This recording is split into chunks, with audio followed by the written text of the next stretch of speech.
The resilience of a city is only as strong as the resilience of its residents and their ability to adapt to the impacts of climate change.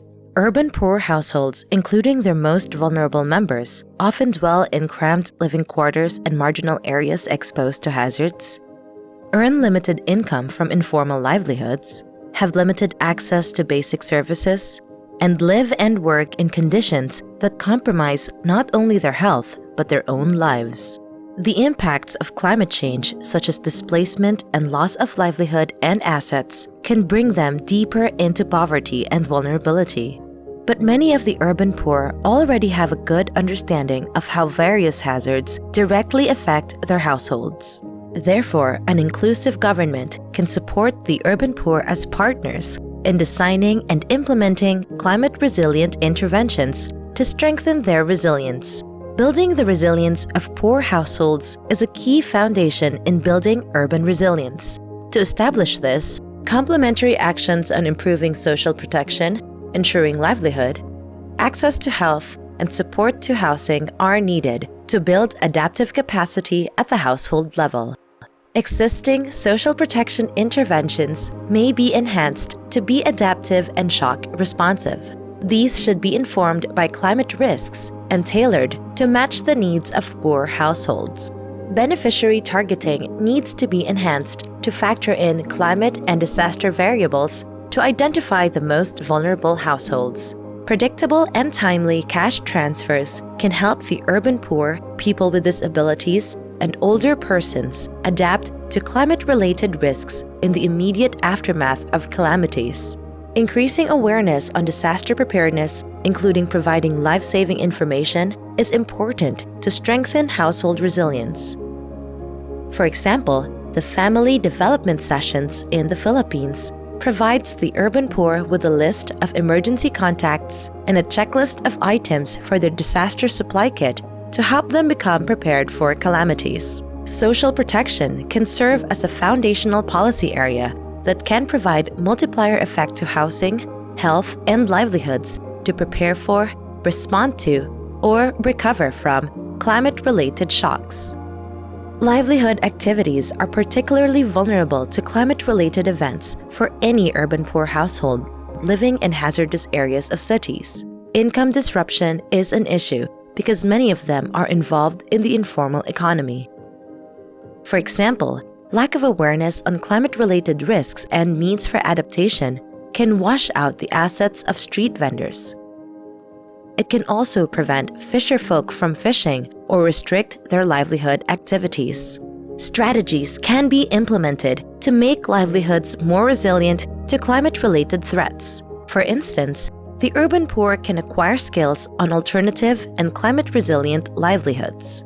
Capacity building will allow them to diversify their livelihoods, especially if their primary source of income is predominantly seasonal. Unique local contexts and in consideration of current and future risks should be factored when opening livelihood training opportunities.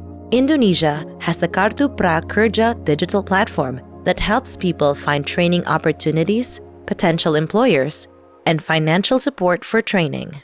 Financial assistance through capital support or microloans may also be provided to entrepreneurs. Formal insurance mechanisms that are affordable to the urban poor can also be developed. The urban poor can take steps to protect themselves from climate risks. For example, street vendors can make their stalls mobile so they can be quickly moved to higher ground in case of flooding. Health is a critical component of well-being and productivity of the urban poor households. The urban poor face increasing challenges from climate-related health impacts. For example, higher frequency of flooding will make them more prone to contracting vector-borne diseases, while increasing heat can lead to heat stroke. In Indonesia, heat-related deaths, especially among the elderly, could increase by more than 50 times by 2080. Higher temperatures can cause heat stress among informal laborers, such as construction workers and street vendors. Sufficient shelters at work can help protect the health of outdoor workers. Increased awareness on how to manage health issues that may be made worse by climate change can reduce mortality and morbidity. For example, information on optimal hydration regimens and proper ventilation at home and at work can have a major impact on reducing the urban poor's vulnerability to heat waves. Housing influences a household's exposure and sensitivity to climate-induced hazards.